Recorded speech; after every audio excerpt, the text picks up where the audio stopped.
И здравейте, приятели, аз съм Криската и вие сте на канала Мистер Укчо и днес ще ви покажа как, когато снимате в OBS, да ви се появи тази иконка или този бутон на пауза.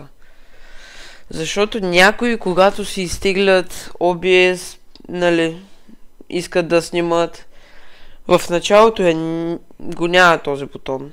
И аз съм тук да ви кажа как да се появи. Така, отиваме на настройки, отиваме четвърто изход и тук трябва да ви стои режим на излъчване опростен.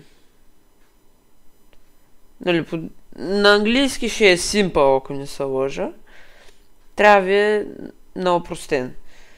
После, тук дето пише запис, трябва да натиснете това качество на записа и ще ви излязат 4 опции. Натискате третата, окей, и ще ви се появи паузата. Това беше.